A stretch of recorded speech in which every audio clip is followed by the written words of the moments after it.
குட்டி பிள்ளைகளே, நேத்து உள்ள ஸ்டோரிய நாம கண்டினியூ பண்ணலாமா? வாங்க கதைக்குள் போகலாம். அடுத்த இரவு மீண்டும் எல்லோரும் ஆலமரத்தின் கீழ் கூடியார்கள். ஆந்தை ஆசான் கிளையில் அமர்ந்திருந்தார்.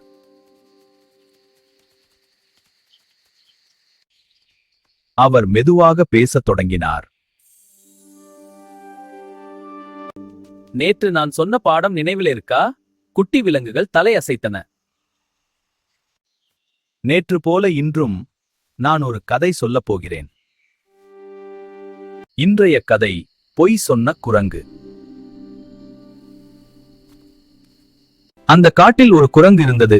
அதற்கு ஒரு மோசமான பழக்கம் இருந்தது. அது அடிக்கடி பொய் சொல்லும். ஒரு நாள் அது கத்தினது, புலி வந்தது! அனைத்து விலங்குகளும் பயந்து ஓடின. ஆனால் அது ஒரு பொய். விலங்குகள் கோபமடைந்தன. சில நாட்கள் கழிந்தது. ஒரு நாள் உண்மையாகவே புலி வந்தது. குரங்கு பயந்து கத்தினது, புலி வந்தது, காப்பாற்றுங்கள்! ஆனால் யாரும் நம்பவில்லை.